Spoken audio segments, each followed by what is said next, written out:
Welcome to Mini Stories, where we will be listening to Reddit stories. Am I the asshole for asking my fiancé to bring me a glass of prosecco?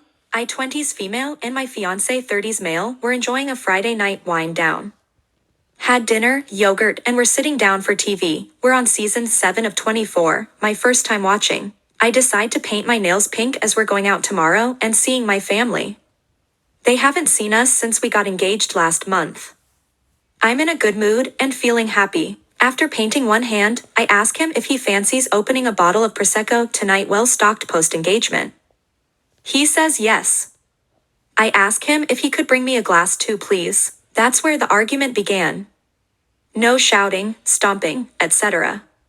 Just speaking our minds and then silence before resuming. Generally, we get along great and have very healthy communication. Hell, we managed to compromise on a child-free wedding easier than this. He wanted children there, I didn't. We've settled on child-free ceremony and kids for the dinner and reception. Back to the argument. His perspective: it's weird of me to ask him to bring me things, be it a beverage or a blanket. That I'm a grown woman and should do these sorts of things for myself. Doing it for me would be a simping, and asking him to is toxic. My perspective: it's a glass of prosecco and my nails were drying. My love language is acts of service and I make him at least 3 cups of tea a week. A simple refusal is fine. His attitude about me asking was, in my opinion, toxic. Earlier on in our relationship, I did ask him to get me glasses of water semi-regularly. We had a discussion and he expressed his frustration. I now don't really ask, maybe once a week at most. The last time was in a cafe. For unnecessary context, if you're interested, I wonder if it's how we grew up. He's an only child and claims his mom never asked him to do anything like this for her. He's fiercely independent and can sometimes exist in his own little world, whereas I have an older sister and we just did as we were told, really. Definitely learn to play host at family gatherings, offering food and drink and just being pleasant. If someone asked for something, like a drink, and you said no, that'd be considered rude. But I digress. I asked for prosecco, even though my 5 feet 0 inches legs do in fact work. Am I the asshole? Relevant comments. It could mean acts of service mean nothing to him. Did his mom ever do things for him? His mom did a lot for him growing up, as a single-parent, single-child household. That's one of the reasons he's so insistent on feeling independent and not relying on people. You've hit the nail on the head. I don't think he sees the value in these sorts of gestures.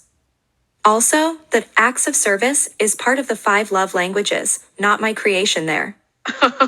Does he ever ask you for things? Honestly, he rarely asks for these gestures. I always offer to help or grab things, and he occasionally says yes. But for me, it has felt like a one-way system. So he doesn't mind if you get things for him? Never complains. Always says thanks. OP is voted not the asshole update. Hello Reddit. Thank you for taking the time to comment and engage. While the consensus was that I was not the asshole, I did enjoy hearing all the perspectives on this situation. Here's some common misconceptions or curiosities to clear up. I bet he listens to Andrew Tate. This was clearly interpreted from his vocabulary. It's shocking language and has a lot of misogyny attached. When he said is simping, my mouth opened like a fish impression. However, he doesn't listen to Tate and only knows the term from Reddit context. And no, he's not a 4chan veteran or similar. Trying to hide a big age difference, I was purposefully vague. I'm 26 and fiancé's 35. We met in person through a shared hobby and began dating 2 years ago, at 24 and 33. We've lived together over a year. After our first date, we had a discussion about power imbalances, equitable split proportionate to income, and consent. I'm gonna shock a few people, but he's genuinely effeminate. What happens if you got sick? We joke that I've been ill most of our relationship, thanks to my poor immune system to colds. Also, my wisdom teeth only started emerging at 25.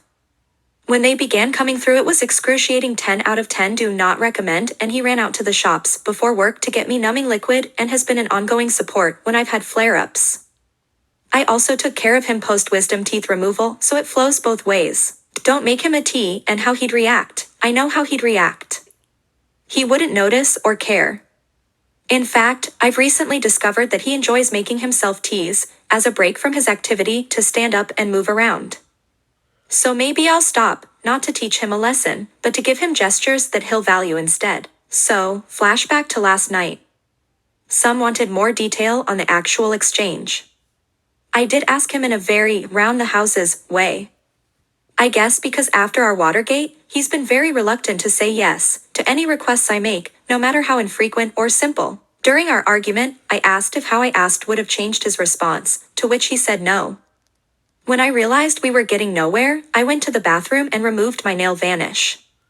When I said, "Your view on fetching things for your partner is abnormal," he said, "Ask Reddit." So that's what I did. I sat down on the sofa and typed out my response. At first, I was relieved to know my opinion was validated. When I saw the first dump him message, I suddenly lost all my anger and felt very amused by the caricatures we'd clearly become. I called out to him and said, "If I open the prosecco, will you pour the glasses?" And he agreed. We drank the whole bottle together, reading all the comments. He apologized for his language and I apologized for mine. It was a very eye-opening exercise. I had overused whatever partner privilege involved fetching things last year. But after our discussion, I had actually actioned his feedback completely. He, however, hasn't appreciated that I'd changed and remained on high alert for any princess behavior, resulting in being a meanie. Where are we now? Well, to the disappointment of many, we're still in love and planning to get married. We've enjoyed a lovely time with my family today. I think this highlighted the need for a happy medium, and that's what he'll be showing me. Communication with. Thanks for watching. If you like this video, like, comment, share, and subscribe.